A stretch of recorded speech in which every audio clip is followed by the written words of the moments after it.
Are you ready to supercharge your wealth and unlock the power of passive income? Welcome to this episode of Dividend Discussion, where we embark on an enriching journey through the realm of dividend investing. Whether you're a seasoned pro or just starting out, this series is a gateway towards invaluable insights and firsthand experiences that will propel you towards financial independence. Join me as we dive deep into the minds of others in the dividend investing space that are eager to share their stories, mistakes, triumphs, and life-changing lessons. In each episode, we unlock the secrets of successful dividend investing, ensuring you can sidestep costly pitfalls and chart your own path towards financial freedom. Sit back, relax, and immerse yourself in this captivating episode of Dividend Discussion. Hello, and thank you for tuning into another episode of Dividend Discussion here on Dividend Obsession. I'm your humble host, Troy, and today I have the pleasure of speaking with JRDividends from Twitter. JR, go ahead and tell the people a little bit about yourself. So thank you for having me, Troy. So I am a 20-year-old dividend investor from New Jersey. I'm currently a full-time college student, majoring in both finance and economics. So hopefully get to pursue this for a living. Currently just recently buying ETFs, whole nine. I stick to my dividend strategy. I still currently am an option seller, but for the most part, that's just about me. Yeah, that's cool. Yeah, I was just talking to the wife this morning actually about getting into options. I don't have any stocks that I have 100 shares of yet. I Mhm. do have an ETF or two in my Roth IRA that I have over 100 shares. I have 200 shares of like QQQJ or something like that. So I'll look into it, and I want to kind of like just for like the extra income. And how I understand it is I want it to be like the least risky. And I know like the more risky you get with the options, the bigger the premium is, which means the more Mhm. money you're going to make. So I have like a basic understanding of options, but like I want it to be like, hey, you're going to literally make $3 off of this. I'm like, perfect. Like I just want to learn because I Yeah. don't want to lose those shares. And it's when you don't do it when you have 100 shares, it's almost like the opportunity cost of you could have made, even if it's 0.5% a month on your stock. It is quite a difference when you do it over a long period of time. Yeah. Like I have some stocks that I've had 100 shares of for about 2 years now, and you can recoup almost 25-50% of your initial investment within those 2 years. Obviously, that's situational, but I highly, highly recommend looking into it and putting in that time to grasp it because it is so, so worth it. Yeah. Yeah. I don't like, I'm one of those people that I'm like more afraid to lose money than I am excited to make money, if that makes sense. Oh, definitely. Which in turn means I just have low risk. Like even though I'm young, like I'm 29, like everybody's like, oh yeah, you should be more risky. I'm like, yeah, but like I've already worked these 3+ years to like get where I am, and I couldn't imagine just be like, yeah, here, those 3+ years you've worked, like they're gone. Like you got to start over. I'm like, I don't want to do that. Yeah, so that's like I don't want to get too much into options, but I know like the nice part about options is when you go to the selling call side, you can almost choose where your shares are going to get called away at. So, for example, if your average is 100 and you've been selling calls for 2 months and you've recouped say $300 back, so your new average is $97. As long as you sell above 97, you're guaranteeing yourself a little profit. Yeah. So that's where like call selling can be super, super powerful. If you, depending on the perspective you look at it from, some people look at it from the perspective of the gambling. Some people look at it as perspective of hedging. It's all about how you approach it mentally, I feel like. And that's one thing that helped me kind of grasp it in different ways. Yeah, that's really cool. Yeah, I have a couple people that I've interviewed already. You're going to be on the list as well of like, hey, whenever I do decide to start doing this, it might be like a 2024 thing. I'll reach out to you guys if that's cool with you, and pick your brain a Absolutely. little bit. Yeah, that'd be pretty cool.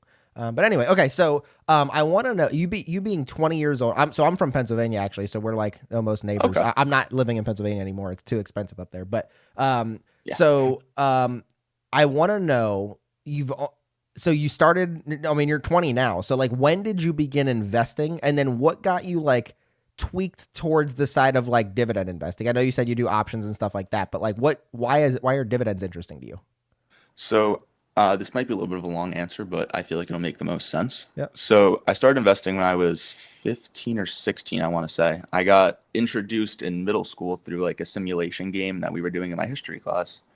And That's that paper trading thing, right? yes, Yeah. yes. And at the time, I think Snapchat had just IPO'd, and by chance, I bought a bunch of Snapchat shares on the account, made a bunch of money, and I was like, wow, people actually make money like this. And the household I grew up in, my dad does air conditioning, my mom's a nurse, so like I didn't know anything about the financial world. That got me into regular investing, like buying and selling random companies when you're that young, no clue what you're doing. progressively got more advanced, got into options, and then I actually did very well through the 2020 period. I mean, it was kind of hard to not do well. Yeah. And after that, I kind of realized when you're taking one position with options, you can almost hyper focus on that position. Like, you know what you're expecting. So once I had to start taking 2, 3 positions as the portfolio grew, I realized it wasn't sustainable.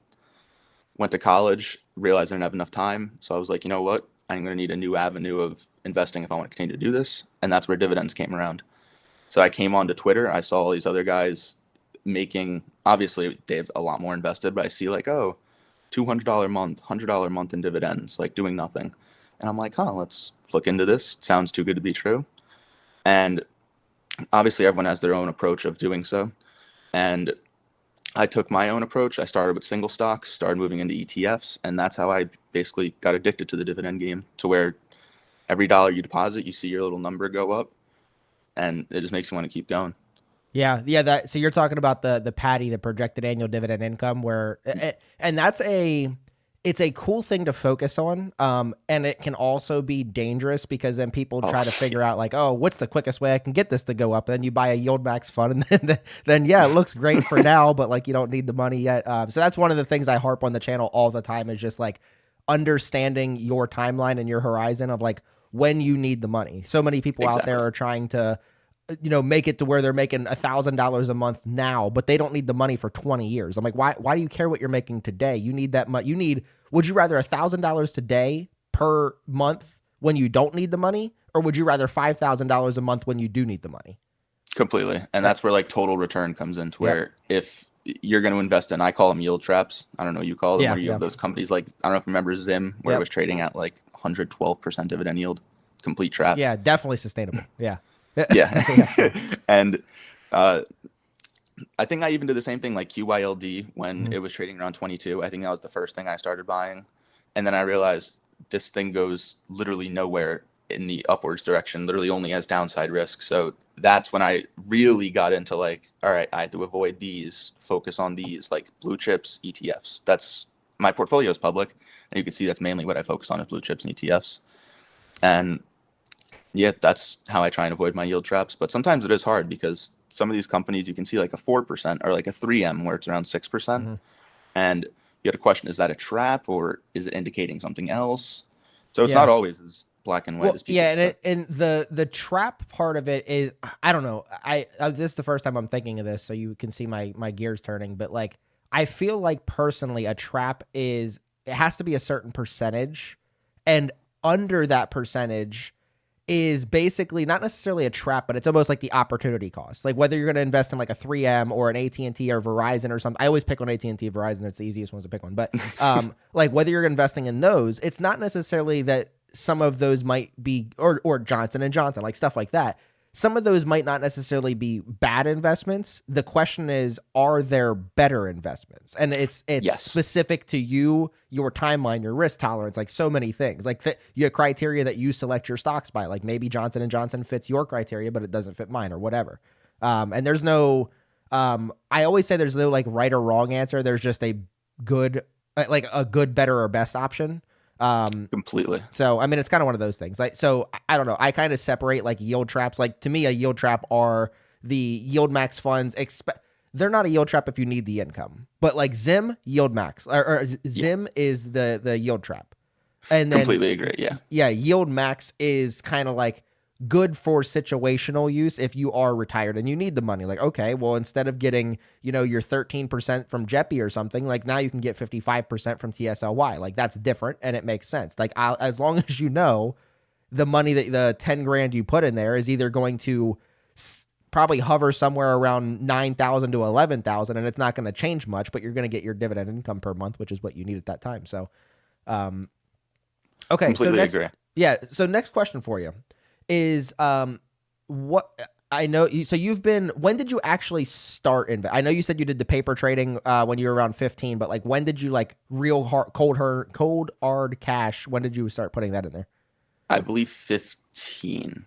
Oh, so still when you were so you didn't paper trade for long. You did that It Snapchat about a thing and you were year. oh, you mean 2015 or when you were 15? No, when I was 15. Okay, Yeah. okay. So you did that Snapchat IPO thing on the paper trading and you're like I'm hooked, I'm in there. I think it was about 6 months in between, I want to say, Yeah. because I downloaded one of those like paper trading apps on my phone, Yeah. and then I started doing it like outside of the class over the summer, and then I believe it was the following year where I was like, you know what, let me put, I think it was a few $100s in just for fun. I wasn't expecting to turn it into anything, but just to experience the market, and then you realize the difference between emotional investing versus paper investing, Yeah. where it's cool to see it go up on the paper account, but Yeah. when you actually have your own money in there Yeah. and you see it go down a little bit, you're like, oh, do I want to pull out? Do I want to pull out? And that's where you Yeah. know you really learn. Yeah, that gets right. So I mean, some people over the summer get 6 inches taller. Your goal is to get six figures richer, and Yeah, exactly. that's pretty cool summer goal. Yeah, I wish I started that. I mean, that's everybody. So I feel like you're not even allowed to use that excuse when you're older. It's like I wish I started sooner because I don't know how much sooner you could have started. I think Buffett started at 13, so he has me beat. Yeah, well, I feel like that. I don't know. I was there. Like, did they even have birth certificates back when Buffett was born? Like, I feel like he could. Like, I That is don't know how true. that worked. Yeah. Yeah. Anyway. Okay. So with that being said, like, what is your biggest? Like, if you can point it down to one or two things, what's your biggest dividend mistake? And more importantly than the mistake is what lesson did you learn to make sure you're not going to make that mistake again? So I would say my biggest dividend mistake, it's between two of them. So there's one was the QYLD that I brought up before, where thankfully I caught the mistake early to where I got into the dividend investing world. I saw QYLD had that 12%. It was backed by an ETF, but I didn't understand the structure of it. Hmm. So I could be wrong, but I believe it's an ELN, exchange something with a fancy term. Yeah. And Yeah. Yeah. if you read the paperwork, you can see that there's a few sketchy things about it. So, in my personal opinion, if you own it, do your own research, like look at the papers. I highly, highly recommend just putting in the 30 minutes to read it. But anyway, that was one of my bigger mistakes to where I didn't realize how big the fee structure was. I didn't realize how much downside I was actually carrying. And I didn't realize my actual expected return was worse than just buying treasuries at the time. And I think it was only 3.5% or 4% at the time. Hmm. So that was one of my big mistakes. My other big one, I would say, kind of goes back to what we were saying before about the yield traps with 3M. When I had first started investing in dividends, I remember, oh, 3M, blue chip company, Hmm. has a really high yield. Let's go for it. And at that time, I didn't do my proper due diligence, didn't know about the lawsuit, didn't know about a few other things, their supply chain. And that cost me a little bit. Thankfully, it wasn't too much because the position was still pretty small. And it's still a company I actually, after researching, still really, really believed in and enjoyed and didn't mind getting a 5-6% yield on, despite whatever downside risk I might take. But that was one of my big ones, is just overlooking certain things and not actually understanding what I was buying. And thankfully, these are mistakes I made years ago. So now I can completely learn from them and know what to look for and what to not overlook. But those are probably my two biggest. Yeah, and I've said this before, and I think it is important to keep saying this, is like when you or anybody makes mistakes when they first start, you're making a mistake with what seems like a substantial amount of money. Because if you put $1,000 in your portfolio and you lose 500 of it, like that's a big chunk of your portfolio. Definitely. However, that $500 is still going to be what that mistake cost as long as you learn from that mistake. And then when it comes, 10 years from now and your portfolio is $300,000, half of your portfolio at 300,000 is $150,000 mistake, and you don't want to make that same mistake. So Yeah, it's always exactly. better to learn your mistakes when they cost a little bit of money versus not learning the mistake and you keep making it as the mistake starts costing more and more money. Completely. And Um, one of my biggest mistakes overall was with the options trading, to where when I was trying to sell two, three different positions, because I'm an option seller, um, you're putting down 3,000, 5,000 all these positions, and it takes one big downturn, which was for me January 2021, when interest rates started going up for the first time. Like, that was my biggest mistake, where I had all those positions, got absolutely hammered, because as you go to reinvest your money to make more money, your losses are going to be more substantial, mhm. as you said. And thankfully, I cut my losses earlier versus some other friends who took much more substantial losses. But like you said, you have to learn from your mistakes. If you don't, they're just going to cost you more and more money. Yeah, yeah, that's very true. Like it's one of those biggest things. Like people can't fault themselves for making the mistake. Like I said, the goal of this channel and the goal of this series specifically is like if I made a mistake or if you made a mistake, somebody that watching can learn from our mistake that we spent money on, and they don't have to spend their own money learning from that mistake.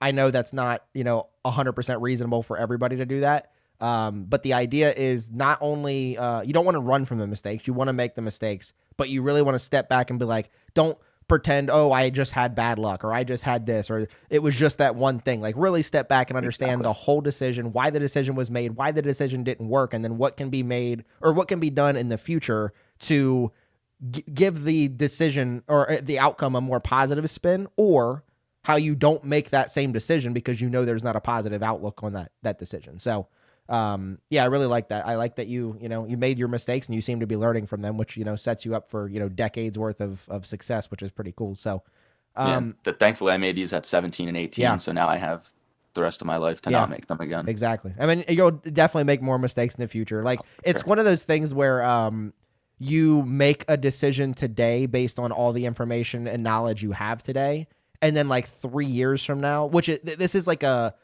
double edged sword, because 3 years from now you're gonna look back at it, you're like, what? I thought like that was literally how I got to that situation. You're like, I don't even understand how that makes sense. But then the bad news is you're kicking yourself because you're like, oh, what an idiot, I made this dumb mistake or whatever. The good news is that you're 3 years or however many years in the future, you're that much smarter that you can see something that you thought was a good idea is now a bad idea. So there you can see the growth in there. That's where the other edge. I don't know if either edge of the blade is a good idea, but when that's what they say. So okay, so you spoke about this a little bit already, but like, how has your investing style changed from when you first started, when you were 15, until where it is today? Whew. Um, I would say when I was 15, I legitimately had no clue what I was doing. I mean, no clue. I was just buying companies that I knew of, like Walmart, Best Buy, Target, Mm-hmm. uh, Costco, like everything that was local to me that I knew I was buying. And obviously, those were good companies at the time, but I was also selling them when they'd go up, like, say, 2% in a week. And I'm like, Mm-hmm. oh, I made $5, $6. That's a 5% return because I had like a $500 portfolio. The selling, I had no clue about taxes. I had no clue about uh, wash sale, I believe it's Yeah, called, when you with like the buy it 30 and sell days where something you can't for buy 30 it days. again. Yeah, Yeah. I had like no clue about any of this, and then I got a huge tax bill at the end of the year, and I think I'd also lost money. So it was it was quite amazing. Now I really don't sell anything. Maybe 2, 3 times a year I sell something, and it's either to trim a position or to add to another position. I'm a way more conservative now. I barely even check my portfolio. Back then, I would check my portfolio 50 times a day. Mm-hmm. So I would say this style of investing is a lot more laid back. I don't have to think about it too much. And I think I already said before, I'm mainly just buy ETFs because I'm a college student full time. Mm-hmm. So it's not like I can get in the market 24/7 anymore. Yeah. But that's the big thing. I went from being all over the place to barely even looking or considering my portfolio because I know what I'm expecting on a day-to-day basis. Yeah. So something that came up with, so out of curiosity, when you mentioned Walmart, Target, and Costco, I think you mentioned another one, I forget what it was, but um when you mentioned those, did were those just names that you were buying because they're familiar, or did Yeah. you specifically know that all three of those paid dividends? Oh, no, no. When I was 15, I didn't even know what a dividend was. Yeah. It was just those were the stores that were around me. Like I knew they made a lot of money. I knew a lot of people go in them. So I was like, oh, these stocks must be good. Yeah. Amazon, That's Apple. So what do you remember the first day? This is not a scripted question. Do you remember the first day that you got like did you use like Robinhood or something when you first Yes. started? Okay. So do you remember the first day when you got the alert on your phone that so and so is paying you a dividend, and you were just like, why did like what's the cat who gave me money and why'd you give me money? Actually, I don't think I do, but I do remember the first stock I bought. It was like Walmart, and I was in my math class, and I was like so excited because I got my account set up like the night before, so I couldn't trade because it was nighttime back then. I don't even think you could place orders after 4. Yeah. And then I remember the next day in my morning high school class, I bought my first stock, and I was like, you know what, this is it. This is what we're Were doing you now. bragging to it, like bragging about buying that to anybody, and they were like, dude, what are you like? Oh, shut up! Like, we're talking about something else. Actually, I don't think I was really in high school. I was more laid back. I played a lot of sports, so that aspect didn't really interest anyone, I guess I would say. Hmm. So like if I was to bring it up to somebody, I don't even think they know what I was talking about. Yep. Yeah, I mean that's the sad. I mean, it's kind of the sad truth is that like in because I wish it was like this. Like high school, they don't. I had a finance class, but I don't honestly, I could not tell you what we learned in that class. It wasn't anything useful. Yeah, I didn't know how to write a check until I started working at a bank, and like some, little old lady would come in and like she didn't know how to write her check or whatever. And the branch manager would come over and like she taught me how to write a check, and like that's where I learned how to write a check. And I didn't know anything about investing until 2020. Like I knew nothing. Like it was all self-taught. And it's kind of, I don't know. I wish there was more people around me that actually cared about like investing or dividend investing. One, for their own sake, and then two, it'd be cool to like bounce ideas off of people. completely. Like it's kind of scary to me like how many people I can bring up investing to and they have no idea what I'm talking about. And these aren't like 20-year-olds. These are like 50-year-olds. And like I just see them at the gym. I'm like, yeah, like they'll ask me about the YouTube channel. I'm like, yeah, I do a YouTube channel on dividend investing. They're like, what's that? I'm like, are you like, you don't, okay. I was like, what about regular investing? They're like, yeah, no, like, that's like stocks and stuff. I'm like, yeah. And they're like, I don't know. I'm like, what are you doing like in nine Yeah. and a half more years when you're like eligible for like these retirement accounts? It's definitely scary because you can see the people that are retiring, or the amount of people that are retiring is like dwindling as a percentage, Because they and can't. that people are having to work for so much Yeah. longer. And I mean, the good thing is some people genuinely don't know, but they still contribute or they try and max out their retirements. I Yeah. feel like that's awesome. If you just max out your Roth IRA and your 401k and you're expected to retire on time and you don't understand investing, partially awesome, but I feel like just having a basic conceptual understanding is so useful outside of even just regular investing in stocks. Like you can carry over the same knowledge to real estate, to your actual personal finances, to budgeting. I feel like it just like brightens the picture a little bit as a whole once you get that first little taste of investing. But Yeah. I don't know. I don't know. I don't like being one of the people that like calls out problems without solutions, but like I don't know what the solution would be other than like if they did get rid of Social Security and then people were just like, yeah, hey, like, then it would start making rounds on the news and it's like, hey, uh, the government no longer pays for you to not work anymore. You need to fund it yourself. And then everybody would be scrambling. Like my channel would blow up because everybody would be like, oh my God, like we need to start learning about finance. Like it would be one of those things where like, I feel like people they're like, what, like you said, whether they do or do not invest in their company 401k or whether they do or do not know what the heck's going on with it. Like a lot of times they'll be in like a target date fund for like 2060 or whatever, and they're just investing in that, which is obviously better than nothing. yeah, But it's one of those things where everybody's like, okay, I'm going to get whatever I get for my 401k and then Social Security. I feel like if there wasn't that blanket of Social Security, which who knows if there will be by the time we retire, if there isn't that blanket, people are forced to like, hey, it's what I make, the decisions I make today and for the next 20, 30 years that are going to determine whether I can or cannot retire and how much, like what my lifestyle is going to look like from, 65 on. yeah, completely. So, And I think one thing a lot of it's kind of going off track, but I think one thing a lot of people overlook is the fees they also pay when they go into these 401k plans. Like mhm, they'll blindly invest, and the max say it's 20,500 for the year. If you're getting taken advantage of with the 1.5% fee, that's going to completely screw up your retirement. Like mhm. 1.5% is huge, and I don't think a lot of people realize the fee structure on their retirement plans, and it kind of screws them over in the end. But it's unfortunately just part of it. Yeah. Well, I mean, you have the people doing like early withdrawals from 401ks or, they watch the news just enough to get the fear that everybody puts out there. And then Hmm. like, I remember during, I don't remember. It wasn't 20. What was it? 2022 when we had like the market correction where everything was going down pretty much all year. That was last year, right? Like the S&P was down like 19% or something like that. Yes. Yeah. Yes. So I remember when I was working in office, there was a bunch of people like, oh, I'm thinking about like pausing my 401k contributions and this and that. I'm like, first of all, you have 15 years to retirement, and second Yeah. of all, like now is when you keep like you're getting the same thing you were buying last year for 20% cheaper than you were buying it. Like if I was going to go to Walmart and I really wanted a 65-inch TV and it was $1,000 and then now I go in this week and it's $800, I'm not going to be like, "Wait a minute, I don't want that." I'm like, "Oh, cool, it's $800." So like it's the mindset and like the emotions of investing get people so bad. Completely. And that's what like one of the good things, the wife doesn't like it, but like I don't really show a lot of emotions and she thinks I'm just like hiding them. When in reality I'm just like calculated with most things I do. And it really helps with investing. I'm just like, yeah, like I'm part of a dividend group on Facebook called the Dividend Growth Investing.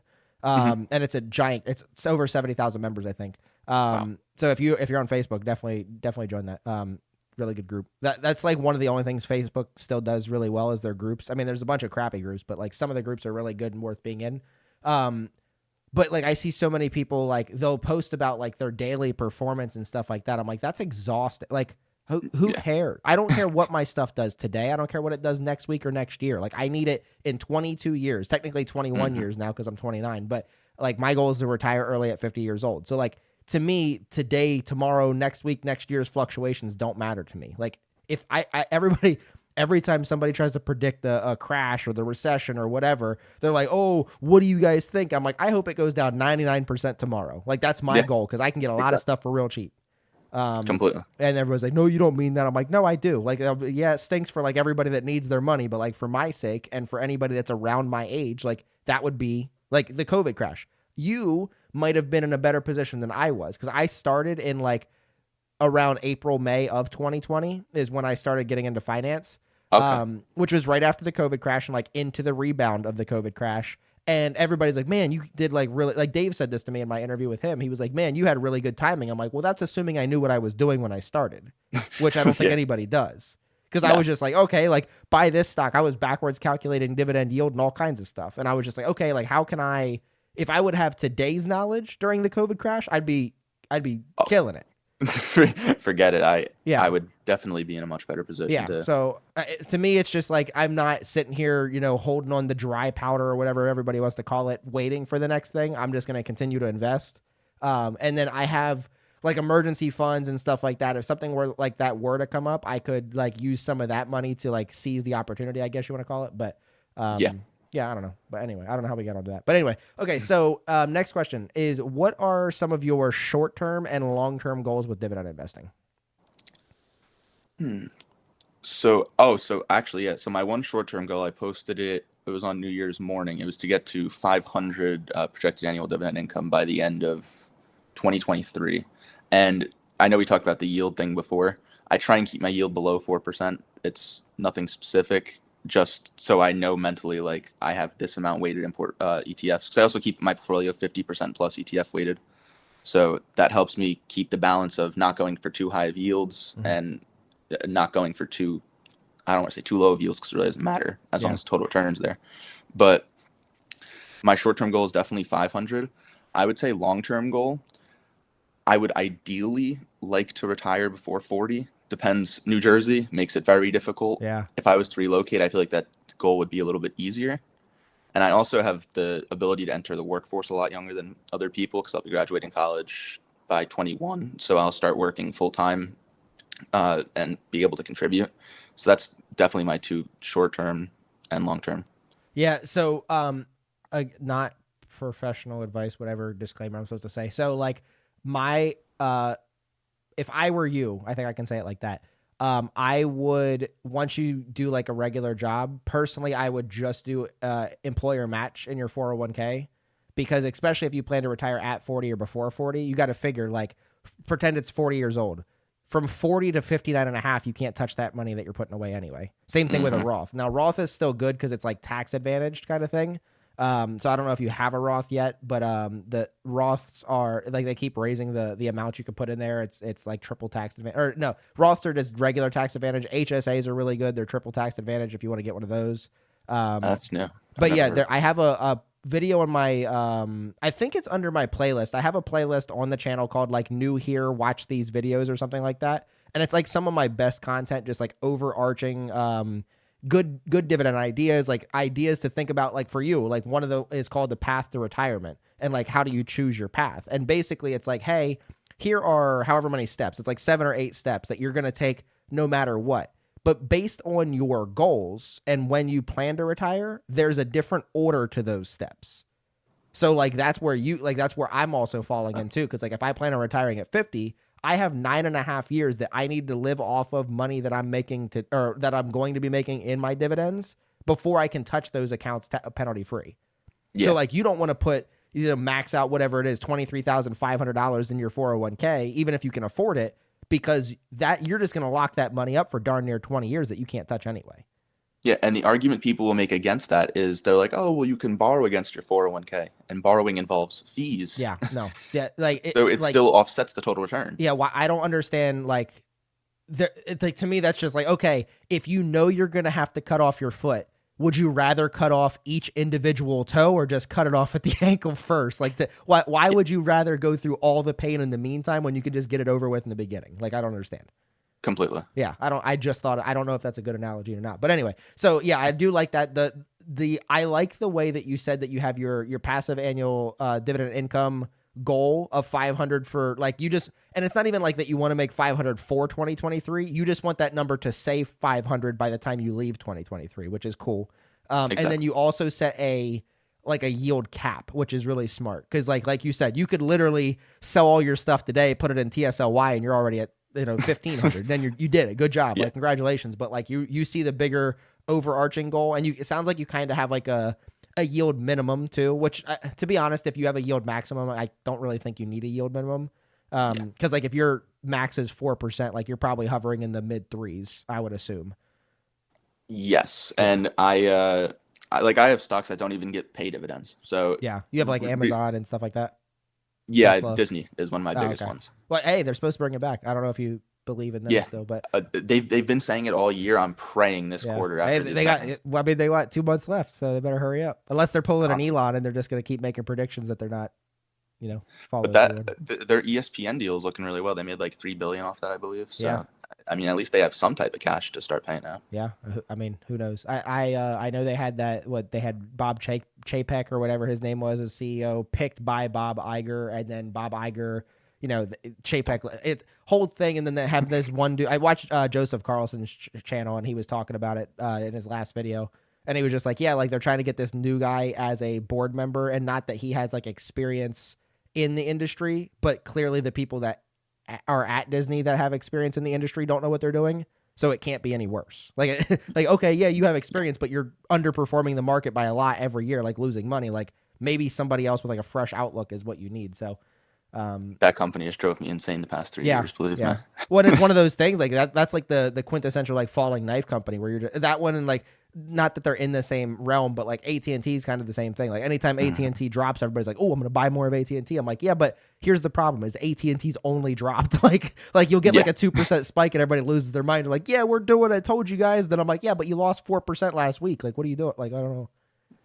yeah. No, I did. I think it was over a year and a half ago. Where I did like a full blown analysis on Disney. I posted it on Twitter. If anyone wants to look for it, you could probably just type in Disney on my Twitter and find it. But I have really bold opinions on Disney, and it is one of my biggest positions. So if anyone is interested, I think it's on my Twitter somewhere. Just go and search it. Yeah. I mean, I hope it works. Like the cool thing about investing is it's not like I always say this, it's not like a job interview where like if there's one position for like CEO, like either you get it or I get it, so you need to like root against yourself and root against you and root for myself kind of thing. In investing, like I don't have any shares of Disney. I don't own it. Um but even if I did, like I don't need to root for you to lose money in order for me to make money. Like we can both make money, which is really cool. So Exactly. it's not like sports where somebody wins and somebody loses. Like we can both win. So that being said, I'm not into this whole participation trophy thing we're going on. I don't like that, but I don't think Don't investing is blame me. that way. Okay, so next question is: I know you said that you only do like 2 or 3 sales per year, but do you have any stocks that you sold that you wish you didn't, and any stocks that you bought maybe at like a really attractive price and now it's killing it for you, like you're up a couple 100% or something like that? So selling regrets, buying brags. What do you got? It's a good question. So selling regrets, I really don't think I have one. Because That's good. yeah, because for the most part, I do hold most of the stocks I have. My worst sell was probably when I was younger. I had bought just, I think I was selling options for the first time. I was trading Neo, and I think I was selling Neo puts, and this is when Neo was at like $2, $3. I'd got assigned 100 shares, and I was like, oh, this like kind of sucks. So I start selling calls on it, selling calls on it. Next thing you know, the stock goes to $40, I believe it was at the time. This was back 2020. Mm-hmm. So I missed out on $3,800, which I think would have 8x my portfolio at the time. That's wild. So besides that, I really don't think I have any big ones, which is kind of a good thing. Yeah. And what about buying brags that you have, like things that you identified really little or really at a low price, and then you made a lot of money off of it? What is a good one? Trying to think. I don't think I've really hit any. Oh, actually, yeah, AMD was probably my Mm. my biggest home run. That's I the think chip I maker, got right? in. What was that? Chip maker, like in there with Nvidia. Yes. My mom honestly was the real stock picker. She just for fun, I think she saw Pelosi had bought Nvidia like years last year or That's a good something. strategy. She went and bought 2 shares, and now with the chip stuff, when I think it went from like 180 to 400 plus. Yeah. So she's outperforming me this year, unfortunately. Yeah. Yeah, my that's one of my like I don't know. I don't like calling it a selling regret. Like I sold Nvidia. I had it. I bought it just because of the Facebook group. It didn't fit my criteria. It was just one of those things where when I first joined that group, everybody was talking about Nvidia. I was like, okay, whatever, I'll buy it. It kept going down for a while. I kept adding to it. And then it started shooting up in 2023. And I sold it in like May, and then it was literally like 3 days later, earnings happened, and it went up like 25%. And I was like, man, that sucks. But like, I was up like 55% on my position before that. And I sold it and put it into Costco, which actually met my criteria. So like, I don't really call it a regret. Like, yeah, I regret not making Completely. more money, but I also made 55% of my investment. I didn't hold it for like, it was like a year and a half I held it. So I didn't hold it for terribly long. I made money and I put it into a company that fits my criteria that's also made me like 11%. So like, I'm like, I can't really regret that. Like I did okay. Completely. And I'm not trying to say I'm the most experienced, but as like it's been about 4+ years now, so I've seen things shoot up, I've seen things shoot down, and like you said, everyone has their own criteria. So something like Nvidia, I even when it shot up, like I wasn't like, man, I really wish I was in that because I know there was no way I could hold that stock. Mm-hmm. The PE is way too high. Like I'm pretty sure their free cash flow per share is like horrid. Mm-hmm. Like there's just so many things that I do not like about the company that I would never personally buy it. So I can't just sit there and be like, oh, really wish I was in that one. And it's the same thing with selling, to where if I'm going to sell something, I'm selling it for a reason. Mm-hmm. So I can never be upset with one of those decisions because Yeah. I'm very firm on them. Yeah, that's good that you're able to point out like it's important. Like a lot of people have like diaries or like like I have a tab on Excel like basically listing like why I decided to buy a stock. Or like for Nvidia, I don't like that's the last stock I sold was Nvidia, and it's been I don't know 6 months, 7 months since I sold it. And other than that, like I'm not buying any new stocks. I'm not selling any stocks. Like it's just like accumulation phase for my current positions. Um, but it's really good to have whether you write it down or have it on your computer or whatever, like the reasons you buy and the reasons you sell. Like that's very important. Yes, that I 100% agree with, especially if you're new, because then it just you can look back with experience, like, oh, I sold this for the same reason that this is happening now. Yeah. Like it, it's an easy way to look back without having to just jog back in your memory. Yeah. And it's also a way to check for growth, like I said before, like not necessarily Completely. portfolio growth, but like knowledge growth of like, oh, okay, like here's why I bought this stock. That doesn't even make sense. Like this isn't even a full sentence. Like it doesn't like I was looking because like so and so did this, like that's why I bought it. Or like for Tyson, like I sold the stock because the CEO bit somebody. Like what like why like does that really matter I for remember that. for That's like funny. the fundamentals of the company? Like, yeah, it's weird, but like anyway. Okay, so you spoke on this before with your short-term goal of $500 in passive annual dividend income, or your annual dividend income. But do you have any dividend milestones or achievements that you've either recently achieved or you're getting close to achieving? And then what role do those milestones or achievements play in keeping you motivated? I that was actually gonna be. I thought that was where the question was gonna go, but yeah, that is 100% what it is. I recently, it was in May, I got to 365 a year, which would be the $1 a day mark. Yep. And at that point, I had already been contributing because I do $5 or $6 a day into SCHD. Mhm. I'm pretty sure everyone knows the fund at this point if you're on Yeah. Twitter. It used to Um, be the darling, and now everybody hates on it for whatever reason. yeah, Yeah. but I'm still with it. Also do the same thing with VU, so I always have that going.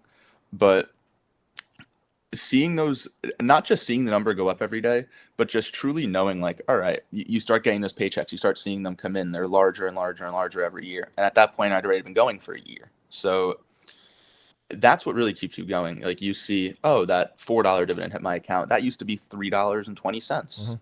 Now my SCHD dividend, compared to when I first started buying, it's almost 10x. Like that's what keeps me going, is you see that in your buying power. You can now reinvest that. And with the option selling too, it's the same idea. You roll an option because you buy it and you sell the new one. You get your premium. Now you got that little chunk of money to start spending again. that's what I love about option selling, and dividend investing is almost an easier version of option selling. Obviously, completely different concepts, Yeah. but the idea of, I think they even call it a synthetic dividend with call selling, to where you get that cash, you reinvest that cash, you keep your little snowball rolling. Yeah. Yeah, and that's one thing that I harp on the channel all the time is like or not necessarily on the channel, but like definitely on these interviews is just like dividend investing is such a long game. So finding different metrics that I'm a spreadsheet nerd, so like I have more metrics than anybody would ever want. But like one of the metrics, I think I just actually spoke about this in my last interview. One thing that's really cool to track, and you might start tracking this too because you're still like really new in your journey, is the amount of time it took you to make your first $100 in dividends, like career wise, and the amount of Hmm. time it takes you to make your second, the amount of time it takes you to make your third. Because my first $100 took me 395 days to make. Wow. My last $100 took me 44 days to make.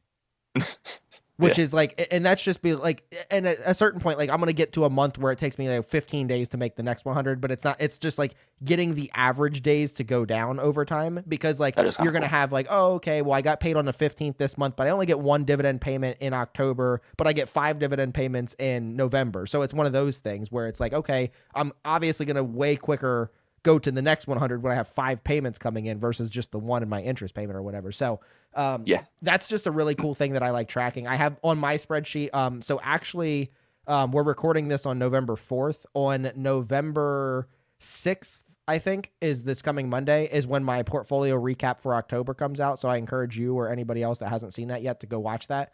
I have my spreadsheet in there where like I track. Here's what I made last October. Here's what I made this October. What's the percentage year over year growth? And then I can do that for quarter four of 2022 it's compared to quarter four of 2023. What's that percent growth? And then the whole year to the whole year, what's that percent growth? And like tracking that stuff when the numbers are so small is really good motivation, like you're saying, because Yeah. like it's the journey's too long. Not like you can't just mindlessly, invest into these things and not track anything because then you're just like, this is never going to work. But then when you actually see hundreds of percent year over year gain, you're like, hey, I'm doing something pretty quick. Yeah, and I also, like I said, my spreadsheet's public on my portfolio, so I have like the years and then like the month boxes. So like Mhm. I can see every dividend from each company I've received, and I could visualize. All right, January was $3, April it was 6, Mhm. etc. And one thing me and my friend also do to, because he's also a dividend investor, we'll do how much money do we make while we sleep. So we'll divide it by the hourly, multiply it by 8. So at this point, I think he's making almost like $1.50 while he sleeps, Yeah. which something stupid to think about, but think about that. You're just laying in your bed, make a couple Yeah. dollars, and it's going to keep compounding. He's only 20 years old too. By the time he's 30, could be making $30 a day when he sleeps. I mean, he's making $1.50 while he sleeps, and like the people that'll make fun of that are making $0 when they sleep. So I'm like, Yeah, what are you really making fun of? Like you're not getting paid to sleep. I'm getting paid to sleep. So how about you take that? But yeah, that's my favorite perspective of dividend investing because that's yeah, that's how I show it to him. have you seen the I think I saw it on Twitter actually. Somebody posted like the life cycle of a dividend investor where it's less like you get your first dollar and somebody's like, oh yeah, dividend investing's gonna work. And you get your first $10, Hmm. they're like, yeah, whatever. And like it keeps going up and then eventually you make like $10,000 in passive income and then everybody's coming to you like, how'd you do that? And you're like, oh yeah, remember when I made 10 cents from such and such company and you were making fun of me? Well, now it's paying me, $433 every quarter. Yeah, Yeah. and I actually I'm kind of lucky. I never experienced that because my friends are also investors. Once I kind of showed them the route of like, oh, instead of selling options now, I'm trying to do this. I'm trying to shift to this. This is why. They were like, huh, you don't make as much money. It's not as quick money, but Mhm. they're like, yeah, you're kind of right. This seems sustainable. Like other people do it, and then obviously you see people like Buffett. You see these other asset managers that use dividends as like a baseline in their portfolio to get a 2% cash return. Yeah. So like that was nice. The way I was able to show them and put it in their perspective, I didn't face much backlash personally. That's super. So, question on that. I'm super competitive. So, like, are Mhm. you or any? I mean, I know you said you play sports, so you probably have some kind of competitive gene in there too. Like, Yeah. do you? I think it's really cool that you have friends that you can do that with. But like, are you or any of your friends that you know of like too competitive to the point where like you might start ticking up the yield a little bit because you're trying to beat Johnny to the next dollar amount? Actually, No, but I do have a friend who loves the idea of, he's like, oh, this stock's paying 5% now. I'm like, you just focus, like, stop, look at the bigger picture, like Yeah. stop looking at the distractions, like just zone in. You Don't pull up go a for these 10-year high chart on it yields. and be like, yeah, but you would have lost $400 on that stock.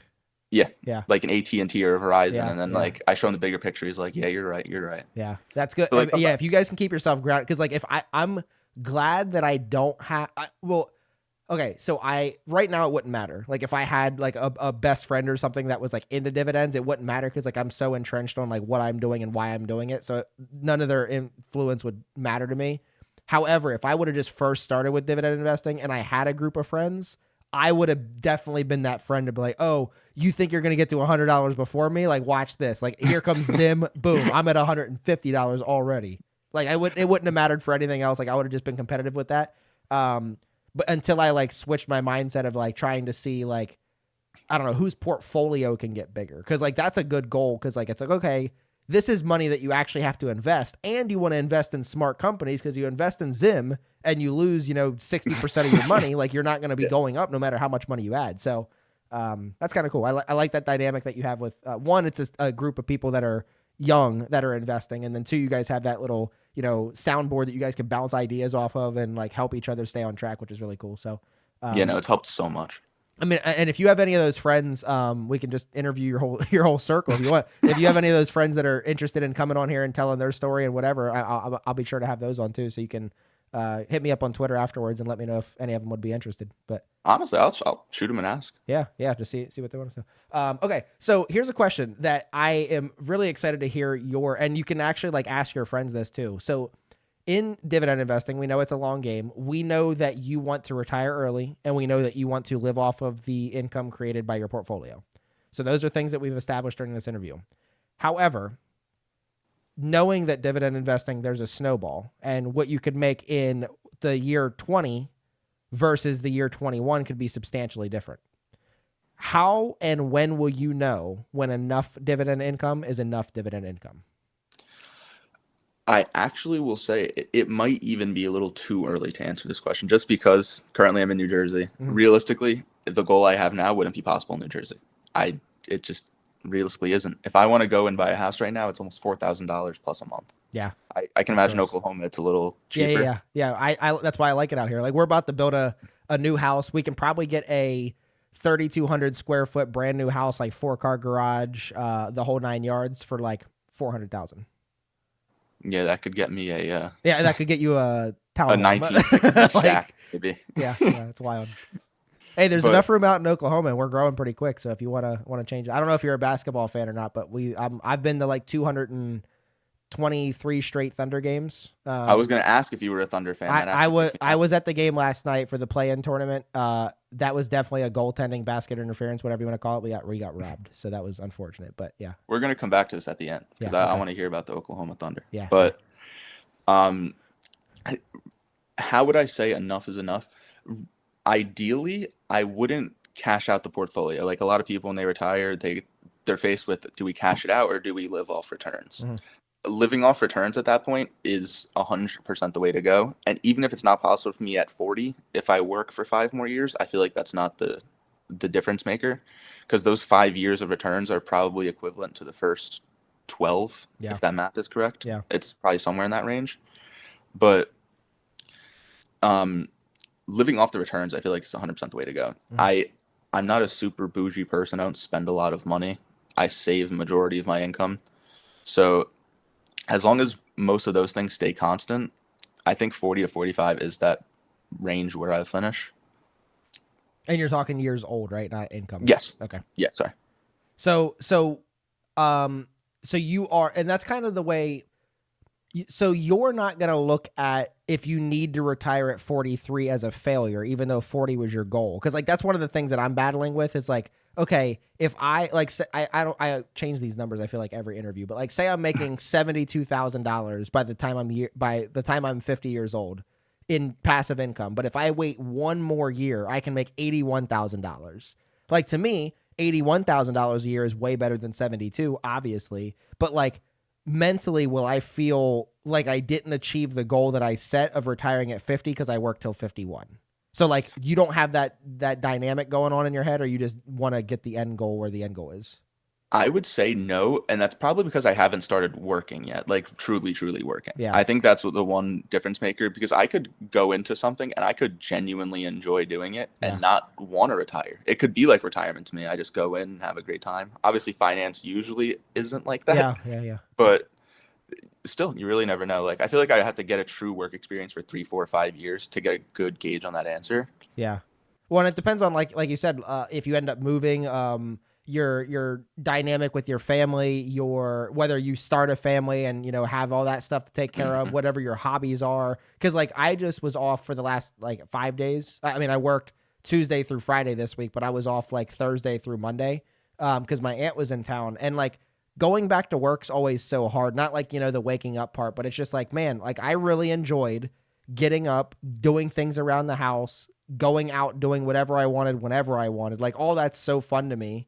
And then you have to Completely. get back to reality and just start doing, everything in a certain order every day at all times. And I'm like, man, like it would be so cool to be like, I'm done, I'm retired today. But obviously that's not financially even a consideration. So it's one of those things, like you said, it does matter how much you like your job, what you're doing, what your life's like at that point. But yeah, it's just a question I know I'm going to struggle with because like I'm going to be battling the internal demon of like, okay, I said 50 years old. Here I am at 50 years old. We're at the finish line. We're done. Or it's like, hey, holding on one more year, I can get it up to this, which is way more comfortable to live at. Like, say 72,000 is like 110% of my income, which obviously is, I can make it off of that. But if I Mhm. wait one more year, I'm at 140% of my income, which is obviously way easier to live off of. But then you can even ask yourself from the other perspective of, I don't know if you were talking about, like in the example you gave, if you were cashing out the portfolio No, or it'd be living it off. would be just passive income, like just from the dividends. Gotcha. So, like one of the things I look at is dividend increases over a year. So if you get Yeah. like a 5% hike, you could assume, oh, 5% raise, even if I don't, cash out anything. So you could still get those. Obviously, you won't go from 72 to 81, but you might be able to go from 72 to 76. Yeah. So that's another perspective I always have to consider of, if it were to happen, how would we do it? And thankfully, I still have plenty of time to consider it. Yeah. Well, and it's one of those things too. Like I think one of the ideas that somebody's given me during one of these interviews is you keep your monthly expenses, you include what you're investing. So that way, whenever I get to the point where say I'm 50 and my income from my dividend portfolio is equal to or greater than my monthly expenses, that's also including me investing the 2,000, 2,500, or whatever it Oh, is a month. So I'm going to continue to grow my interesting. portfolio at the same rate, because I'm already to the point where I'm replacing what I'm making. So it's kind of one of those things. Like it's still growing while I'm not working, like kind of thing. Now, obviously, it would grow a lot quicker. Yeah. But like I think that might be the easiest way to think about it. Like, okay, if I need, $60,000 a year to live off of, and that's including adding 2,000 to my portfolio per month. Like if I get to the point where my portfolio is making $60,000 a year, like now it's a wash, and Yeah, I'm still completely. adding to the portfolio and making it grow as well. So you could think of it like that too. So That's interesting. yeah. I forget. I think I was talking to Chad. That was maybe my first interview where he said that he wants to get to 110% of his expenses. And then he's done. I've never heard that. That is so interesting. Yeah. So there you go. Because I mean, yeah, like you got to figure like if you like a lot of people will have like your expenses and then they have like what they're saving and what they're investing separate. But if you put what you're saving and what what you're investing together and then call that your expenses and then just try to equal that number, then you're still able to save, invest, and pay your expenses off of that money. Yeah, because greater than 10 years, your portfolio is still going to grow exponentially. Yeah. So there's maybe that's our idea right there. Okay. So we spoke about this a little bit before when you said blue chips and ETFs. So like, what specific criteria do you use when selecting your stocks? Perfect. So there isn't so I have like a basic standard of 5, 6 things I look for. Mm-hmm. One thing is growing free cash flow. That is one of the biggest things because isn't, if a company makes money, it's going to be profitable. If a company doesn't make money, they're losing money, they don't have free cash flow. Mm-hmm. They can't reinvest, they can't grow. Free cash flow is one of the most important things to me. Another thing I like seeing is share buybacks. It's not end all be all, but I do like knowing I'm going to get a nice chunk return on equity. Um, Dividend yield is, we talked about this a lot already. Uh, It's nothing super important. Obviously, if I'm buying a dividend stock, it's something I look at just to get a gauge on what type of risk I'd want to take. So something with 3M, where I know I'm getting a 6% return. I know I can expect less of a stock return considering I'm getting the dividends. So I can take a different perspective and say, oh, I can buy this stock, know it's used to be low volatility, uh, and incorporate into my portfolio for diversity. Uh, and trying to think of one more criteria that I always follow. It's been a while since I bought something, so those are definitely the biggest ones: the share buybacks, free cash flow, and margins are also very important for me, because if a company's margins are going down, even if they're increasing revenue, it truly doesn't matter. Yeah. So I always like to hear this response from people because when I on my channel, my tagline, if you want to call it that's like dividends done different.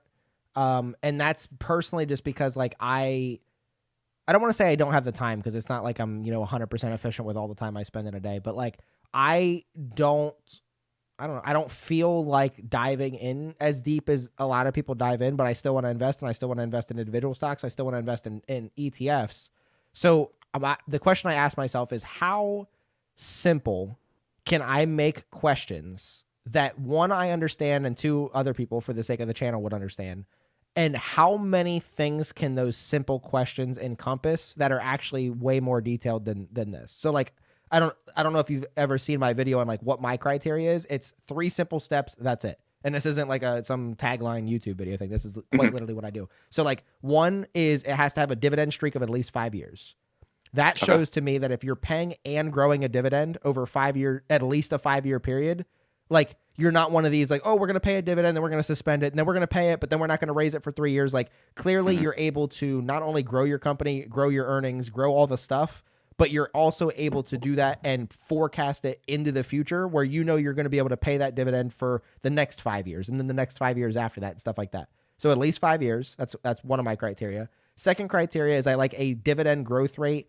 I like to say 3, 5, and 10 years of at least 10%, but I settle for like 2 of them sometimes, so like 5 and 10 years. And that's hmm because my yields are lower. So I want my dividend growth rates to make up for that. And then the third one is that it outperforms the S&P 500 over the past 10 years. And all 3 of those things, when you combine them, that's one of the juicy things. So you know how the internet is, where somebody can always find something negative to say about everything. A long time ago on that Facebook group, at that time it had like 62,000 members in it.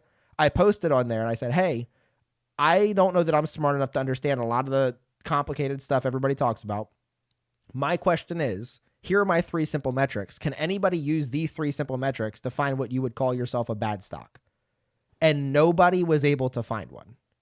That's interesting. So it was one, and like I've had some people be like, "Oh, this one doesn't necessarily have a 10% dividend growth rate over the last 3 years. It's 9.18." I'm like, "Yeah, but in Excel, I don't say close to 10%. Like I literally filter anything out under 10%, so I don't even see that. So it's not like, oh, you might be able to find this. Like, no, it wouldn't even show up on my list. So like I need somebody, and this is a challenge for you or anybody else that's watching. If you can apply those 3 metrics, so go to the champions, challengers, and contenders list. That's the blue chips and stuff like that are 5 years or more.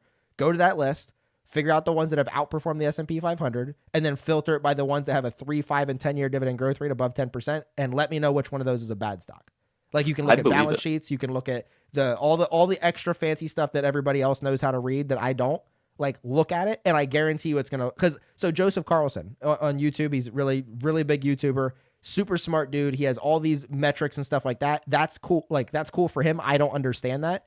A hmm lot of the stocks that he invests in, or the ones that the ones that he invests in are either ones that I also own, and I didn't do any of the research that he did, or they're ones that I've brought up on some of my channel series that like I just haven't added yet, but that's because I'm not adding new positions.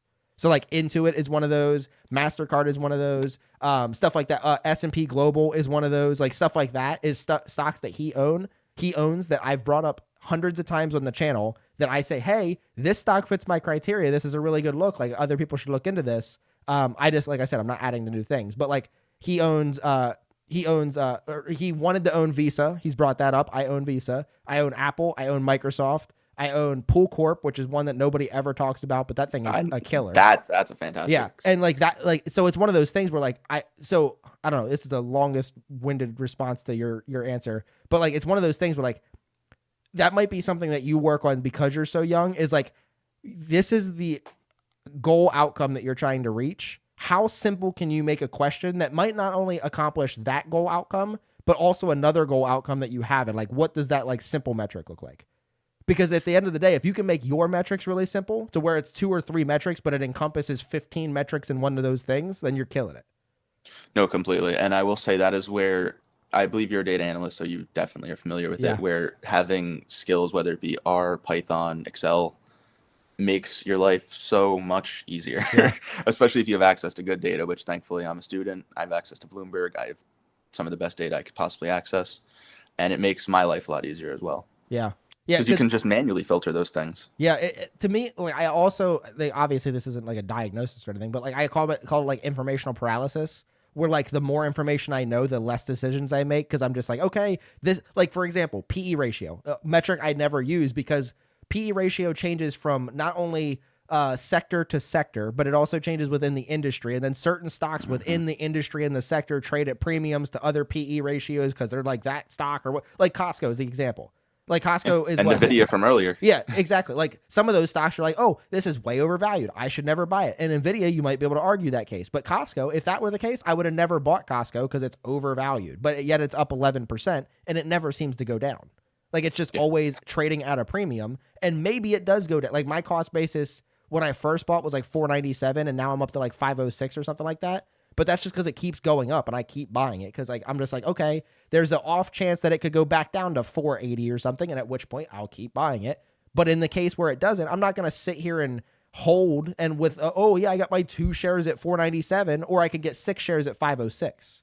Like that's Yeah. what people don't understand is like you would rather have preserve your cost basis but have no actual substance in the company, or increase your cost basis a little bit to have 10 times more holding. Like I don't Yeah. know. So And no, you're clearly right. In 10 years, are you going to think, wow, I wish my cost basis was yeah. $3 lower? Yeah, no.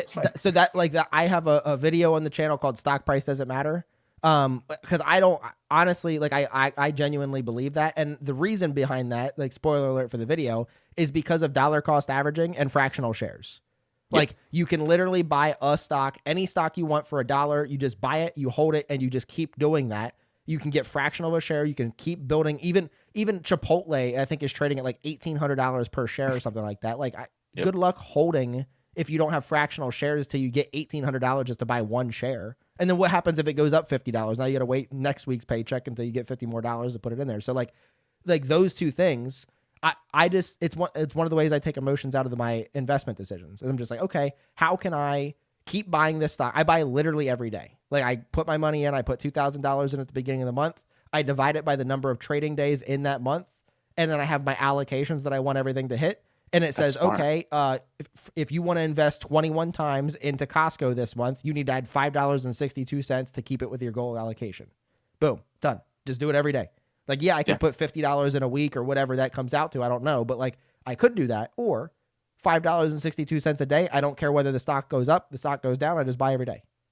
Yeah, exactly. So, That's kind of smart to divide it up by how many trading days. Usually it's probably what, 20, 30? Yeah. It's somewhere like, because so for example, I didn't want to add the money yet because I was doing that recording. So I didn't want to mess up like my numbers and stuff. So I'll add that probably on Monday. I'll add my 2,000. We have Thanksgiving this month. I don't know. We're probably going to be looking at Oh, that's right. Yeah. 18 days, something like that. That'll be left somewhere in there, like high teens. So literally it's like, okay, you want Costco to be 8% of your portfolio based on the amount of money that you have in your cash holding and in your portfolio value. Here's what 8% of that needs to be divided by the number of days that you need to invest. Here's how much money you're going to add per day. So it's just literally a little box I made at the bottom of my spreadsheet, and I just do that. And sometimes what I'll do is like say one of my holdings has an ex dividend date of like 11/27 or something like that. I don't know if that's even a weekday or not, but say it's 11/27. What I might do is instead of waiting until 11/30 to put all my money in, I might move the number of days to like one day before the ex dividend date, just to make sure the next time I get the dividend for that one, I'm getting the full dividend instead of like 2 days worth of $5. Does that make sense? Oh, yes, I do see what you're saying. Yeah, so like to Because me, it's pointless to add like, okay, I'm gonna add $10 after the X dividend date, and that way the next time I get the dividend, it'll be a little bit bigger. I'd rather just see what the full dividend's gonna be hmm the next time I'm gonna get it. So like I'll do that. But if it's like, hey, your X dividend date's on November 10th, I'm not gonna shorten it to 3 days where I'm gonna invest all the money that I'm gonna do that month because like that makes it to where like it's too emotional for me.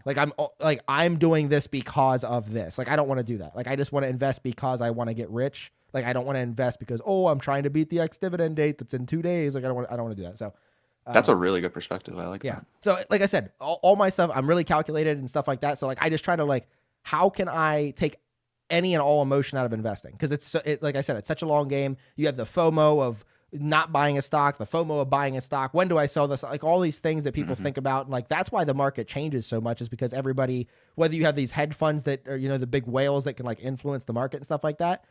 The reason that the stock market is, I actually watched the All In podcast. They said that the reason that the stock market the last couple of days has gone up is because on October 31st is the last day that some of these hedge funds are able to sell out for wash sale and like tax loss harvesting for the 2023. And then they hmm have, because they're a hedge fund or a mutual fund, they have to put that money back in the market. They can't sit on cash. So they have to reinvest the money that they just sold back into the market by the beginning of November. So I like see. that's billions of dollars that need to go back into the markets. Therefore, it's causing the markets to go back up. Yeah, I didn't So even know that. yeah, so I just learned that too. So it's one of those things. Like I read. I'm not even really a big reader. I like listening to things and watching things more. hmm But yeah, it's just one of those things where like over time you're gonna learn a little bit, and like 5 years from now, all this stuff that we're saying, we're gonna be like, man, we were idiots. We didn't know nothing. Which is cool because like that means you're growing. So, um, Exactly. okay, so I mean I just touched on this a little bit, and you touched on it a little bit too. So how important is staying diversified to you, and then like what rules do you do, or what rules do you use to make sure that you're staying diversified? Okay, so this answer I give probably isn't too popular, but I feel like actual application versus theory proves it a little bit more. So I am not a huge diversification guy. I only have 12 stocks, I believe, which still pretty diversified. But I see people, they're like, oh, 30 is when we consider diversified, 25 is when we consider Mhm. diversification. I am a big believer in portfolio theory. I'm currently doing a capstone project on it for my college. Like I love portfolio theory. And I don't know if you're familiar with it, Yeah, what's but the Cliff Notes version of that? so it's mean variance optimization, but it basically gives you how to weight your portfolio to get the least amount of standard deviation to the highest expected return. Is this like the That's Sharp ratio? yes, they're related. Yes. Okay. So with portfolio theory, they say after 25 stocks, you can no longer become more diversified. Like every stock after that is barely the increments that you get off diversification versus say you have three stocks and you add a fourth, it was worth being diversified. Once you have 24 and you start getting to 25, was it really worth adding that 25th Hmm. stock for a diversification? So that's what the theory argues. I prefer to go less diversified for the higher expected return, even if it is going to give me a higher standard deviation. I'm young, I can take the risk, so Hmm. I'm more than okay with going with that. But I'm personally not very diversified. Some Well, people may consider 12 stocks diversified, but I do not. yeah. Well, so here's the thing, though. So I have 11 stocks. So my taxable account is 11 holdings. But you also say that you have 12 stocks, but you also have what, VOO and SEHD? Yes, I filtered those out. Those are. Oh, I'm sorry. Actually, no, I didn't. I have 10 individual stocks, two ETFs. Yeah. So I mean, like that's one of the things though, because like when I first started, wanted to do this whole diversification thing. I had 37 holdings and two ETFs, so I had 39 holdings. hmm Technically, way more than that. But like, so you not being diversified with your individual holdings is almost a mute point because like you have what, it's 505 in VOO and like what, 78 or something in SCH. I don't even know how many are in SCHD. Is it over 100? Yeah. Yeah, so whatever, 100 in SC. So you have 600 stocks. There obviously there's going to be overlap with that. So hmm say you have, I don't know, 560 stocks between the two that aren't overlapping. So like 560 plus your 10, and there's might be some of your 10 that are overlapping with that. So say you There are. have two of those that from your individual holdings that aren't in SCHD and aren't in VOO. So like you have 562 stocks in reality. Yeah, These are just probably. numbers I'm pulling out of thin air. But like, so you are very diversified, and I don't necessarily disagree with you because like I know a lot of people that are that say the same thing. What's is the number like?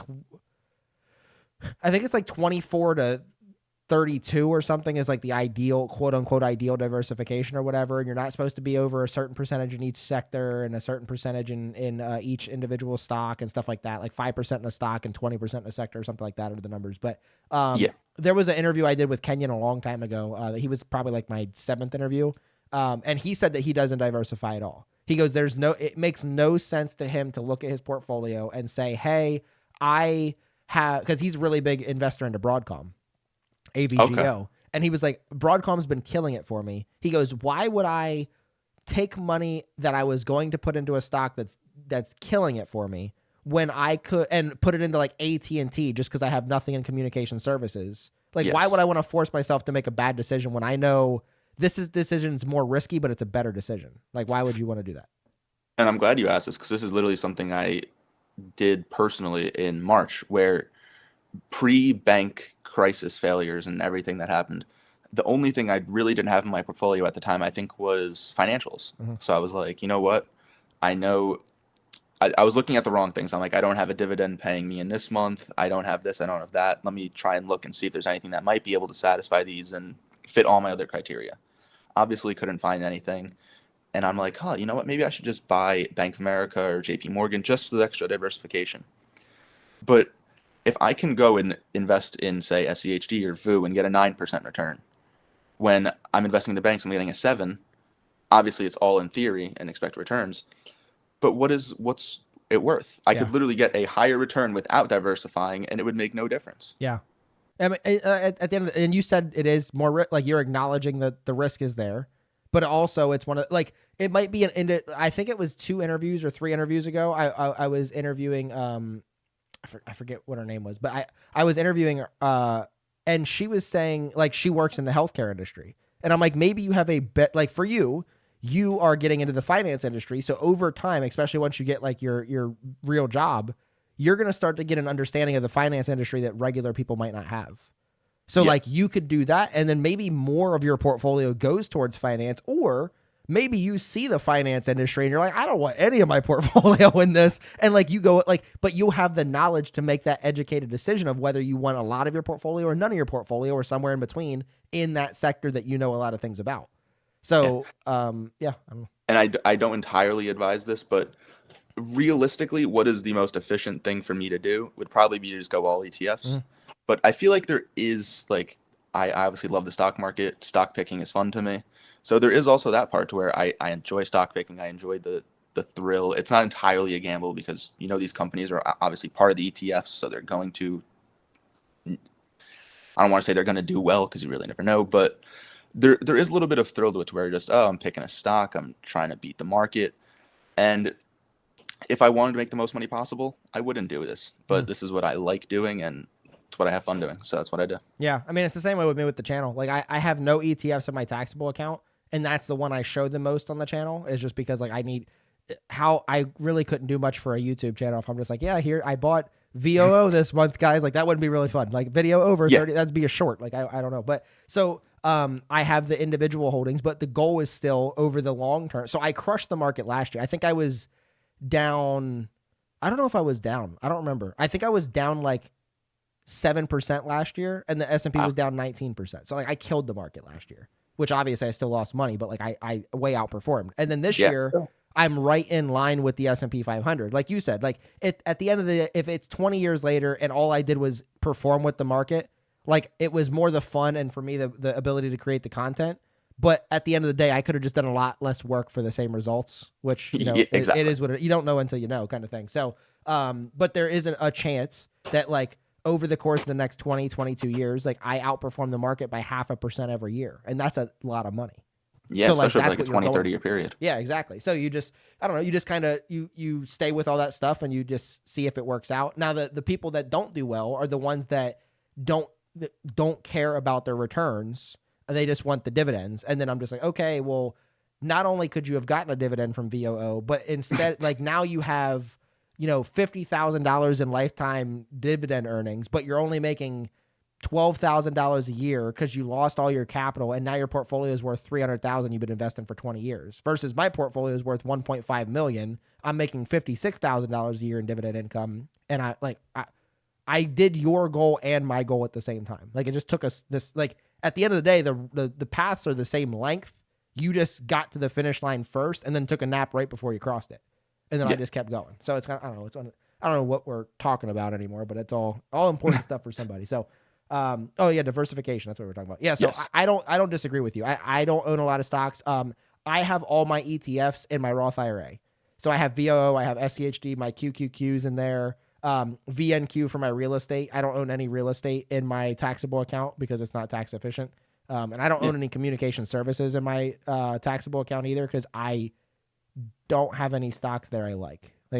I'm not going to force myself to buy AT&T and Verizon. Like T-Mobile is just going to start paying a dividend. Like, I don't know. Nothing there is fitting my criteria. Like when I add those filters, nothing pops up from communication services. So I keep it moving. Like why would I force myself to add something that doesn't fit? So Exactly. And I know we've been going on this for a while, but what's nice about the perspective I carry in is all of my single stock investments can fail. Every single one of them. Mm-hmm. I still have my ETF holding. I still contribute to my ETF holding every day. That's basically my safe haven. Yeah. If everything goes wrong, I still have my ETFs. Yeah. I mean, you have it's basically like the core and the satellite approach, I think is what they refer to that as, where you have like the core of your portfolio, whether it's like 50 or 75%, is made up of either these ETFs or these core holdings. A lot of people have like Apple, Microsoft, and Google or Alphabet. And then they have like, here's my satellites, the little things that rotate around it, where it's like, oh, okay, 1 or 2% of my portfolio. But if it turns into something, it could be 10% of my portfolio. And if it fails, then I lost 1 or 2%. Who cares? Exactly. So, Yes. Yeah, like I said, my Roth IRA, all ETFs, the only individual stock I own in there is Tesla, which is ironically enough my best performing stock. And then my taxable account is all stocks, no ETFs, no REITs, no ETFs, like just all individual stocks. But that's just for content creation, really, because like I need to do something. So, okay, so I think we're down to 2 more questions. So, and these are both the fun ones. So, are there any dividend myths or misconceptions, like things you hear? You sounds like you have a good friend group around you, so it might not be from them, but like whether it's on Twitter or just wherever you're at, of like people always say this thing about dividend investing, but it's just not true, or you just want to like debunk it. Mm-hmm. Now, I don't have the exact math on me, so I apologize. But the fact that people say dividends don't matter is probably the most confusing thing I have ever seen. Mm-hmm. Because it comes out the share price. Yeah. Yeah. When I think the best example is I held Alta for a little while. So Alta does not pay a dividend. They're one of those more expensive stocks. And it's not a problem with that, but I held it.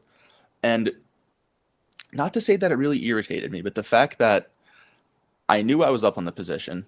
The only way I can get any type of cash out of that position is selling it. Mm-hmm. That is the only way I can cash flow that position. It's not like I can really sell options because it's too expensive.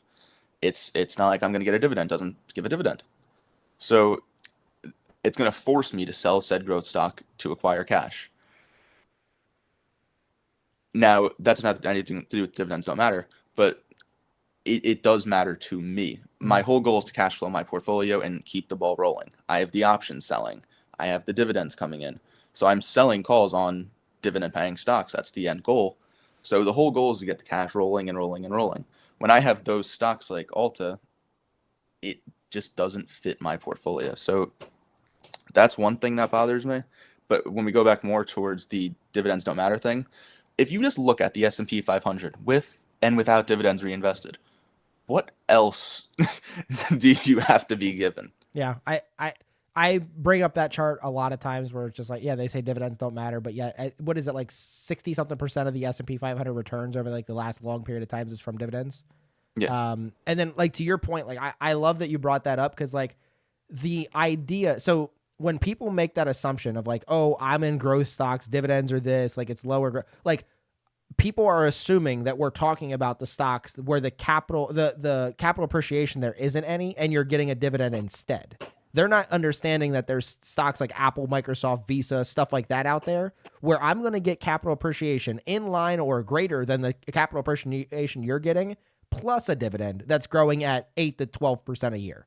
Exactly. So you're doing And both. And like what you said, that's very true. Like whether you're trimming that position to, but then like say you had 100 shares of that stock you're talking about, and then you're like, okay, I need some money. I need to sell 20 shares, but it keeps going up. Like, cool, you're going to make money on the 80 shares that you kept, but you could have made 20 shares worth more if you would have not sold any, but you needed to sell it because you needed the income, and that stock doesn't produce any income because it's too yes, expensive. You can't do options on it. It doesn't do a dividend. So like you have to sell it. Therefore, you're not getting any growth when you don't have it anymore.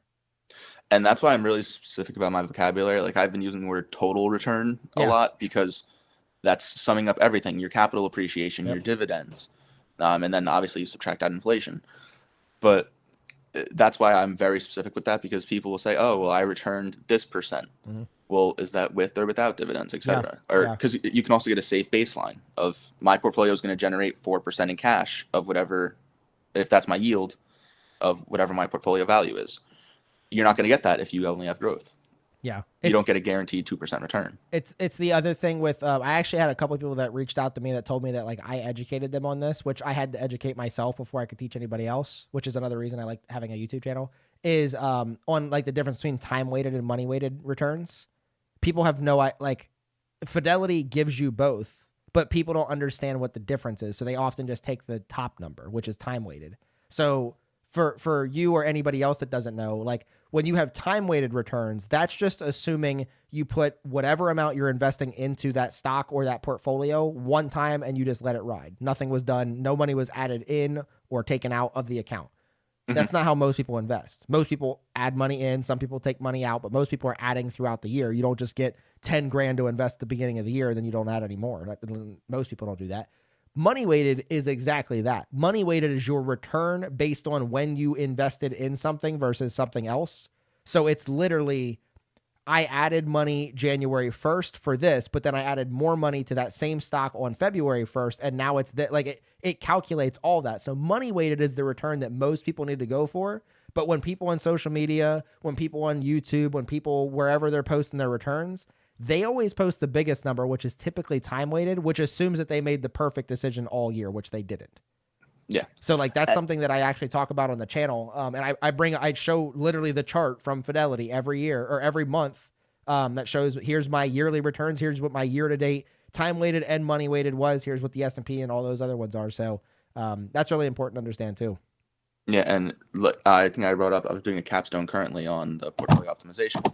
And it's so easy to manipulate returns, whether Mhm. you use logarithmic, cumulative, you alter a time period by 1 year. Yeah. Like, it is so easy to mislead people, especially on Twitter, in regards to returns. So I'm with you.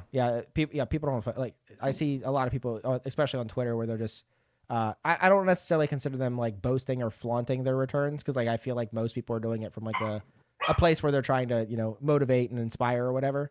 Hmm. But some people are just doing that and they're sharing what they made in dividend income, but they're not showing that their portfolio was down 6% when the market was down 3. Like just stuff Yeah, like that. And I'm just like, okay, yeah, you're making a lot of dividends, but you're actually losing money in the back end. Like it'll be great in 4 years when you retire, but then you have to go back to work in 8 years because your portfolio value's negative. yeah, Okay, so last question for you. okay. Somebody watching today's video, you did a great job. You inspired somebody to not only start investing on Monday, but they're actually going to start dividend investing on Monday. So you Hmm. can't say just get started and you can't say anything just, look into dividends or whatever. Those are two established criteria. What would be your tips for somebody that wants to get started investing and wants to do dividend investing? And I'm assuming this person has no knowledge. Yeah, this person, they're just getting started. Whether they have a little bit of knowledge or no knowledge, they're just, just getting started. Okay. What I always tell everybody who asks me, because you have kids who are finance students in college who want to get into investing or want to learn about it, I always preach, if you're going to put your own money into something, you don't understand the market yet, you don't understand a lot of things from the market, just buy ETFs. Just stick with something simple. It's something reliable, something cheap, because the expense ratios are little to nothing. It's a boring answer, but I say stick to ETFs. You can obviously go wrong with ETFs depending on which ones you pick.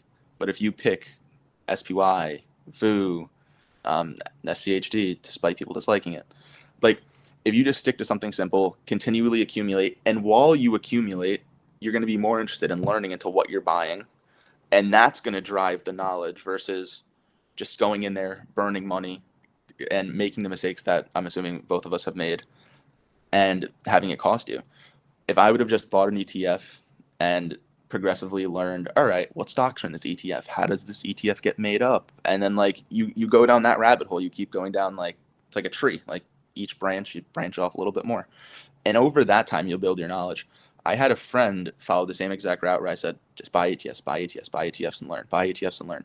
And now he's on his own doing his own little research. He sends me a stock once in a while. Hey, what do you think about this stock?